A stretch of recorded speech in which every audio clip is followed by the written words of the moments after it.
Hey guys, আবারও চলে এলাম একটা নতুন ভিডিও নিয়ে। তোমরা দেখতে থাকো। আজ করব আম সত্য, কাঁচা ও পাকা আম দিয়ে।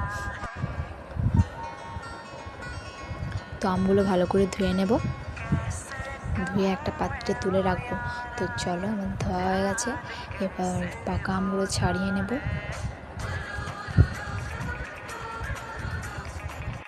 এরকম শক্ত আটিগুলো বাদ দিয়ে দিতে হবে, আর যেগুলো একটু কাঁচা ছিল সেইগুলো আমি সেদ্ধ করে নিয়েছি। সেমভাবে ছাড়িয়ে নেব। ফুটিয়ে একটু আঠা আঠা করতে হবে। তো একটু নুন ও চিনি দিয়ে ভালো করে আমি ম্যাশ করে নিচ্ছি। তো হয়ে গেছে, এবার ঠান্ডা করে ছেঁকে নেব।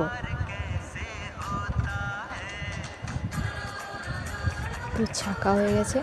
তারপর কিছুটা থালে তেল লাগিয়ে তারপরে দিয়ে দিলাম আমসত্ত্বটা।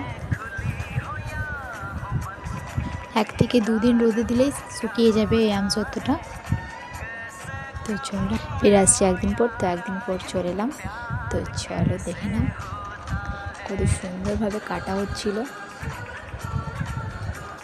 থালে একটু ভালো করে তেল দিলে লেগে যাবে না থালের সাথে, সুন্দর উঠে আসছিল। আমি রোল করে রাখছি, তোমরা একবার বাড়িতে বানিয়ে দেখবে, খেতে কিন্তু দারুণ লাগে। তো ভিডিওটা এইটুকুই, ভালো লাগলে লাইক কমেন্ট শেয়ার করে দিও। টাটা।